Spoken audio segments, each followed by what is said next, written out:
चूड़ी हरियर का जय हो ले है रे सबर का हर पहिरे के नाच छमा छा संडे के सुना हमर भूख बिया गाड़ी मम्मी संग देखा अब की दीदियों जात बाड़ी बड़ी मशहूर होला ओही जाके संखा बोला और बोला चाहिए कसना हो चूड़ी हरियर का ले आई है रे सबर का पहिरे के नाच तमचा हम बोलबम चूड़ी हरियर का ले आई है रे सबर का पहिरे के नाच छमचा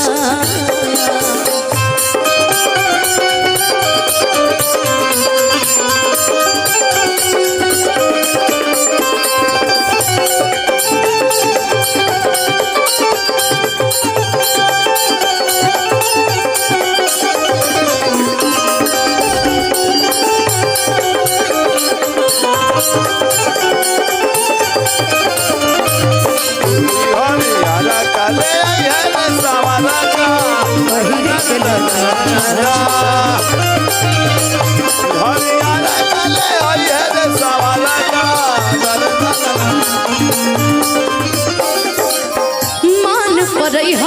के बेरी बेरी फोन हो हम तो भीड़ भाड़ में रहा हम तू बेलोन हो मान पर के बेरी बेरी फोन हो हम तो भीड़ भाड़ में रहा तू बेलोन हो। और ये गाना के बड़ा सुंदर लाइन है जुग जुग जियत रहया सही ये कलुआ खिले तोहरे जैसन प्यार सब का के भोले बाबा दे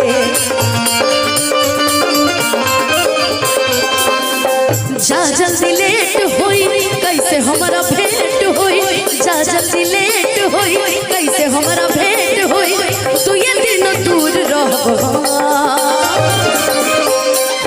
चूड़ी हरियर का ले आई है रे सबर का पहिरे के नाच तमचा बोलो चूड़ी हरियर का ले आई है रे सबर का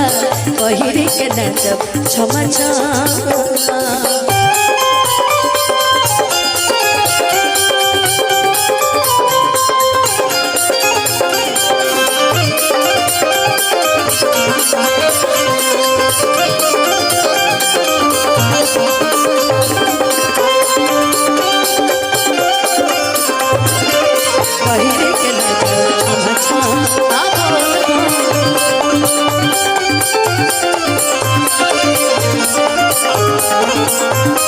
वीडियो कॉल करब तू हरे करी पसान हो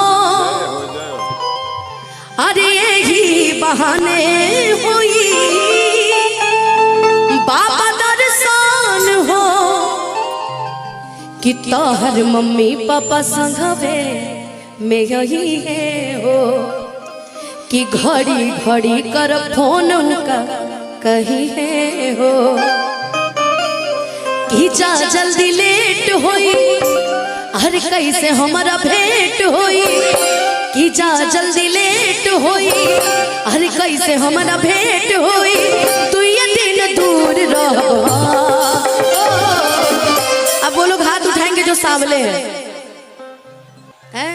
आधा कौन प्रधानी जीत लिए सभी एक बार दोनों हाथ उठा और मिल के गाओ कि चूड़ी हरियर का ले आई है रे सबर का पहिरे के नाच छमचा हाँ बोल चूड़ी हरियर का ले आई है रे सबर का पहिरे के नाच छमचा हाँ बोल चूड़ी हरियर का ले आई है रे सबर का पहिरे के नाच हाँ बोल चूड़ी हरियर का ले आई है रे सबर का पहिरे के नाच बोल बम चूड़ी हरियर का ले आई है रे सबर का पहिरे के नाच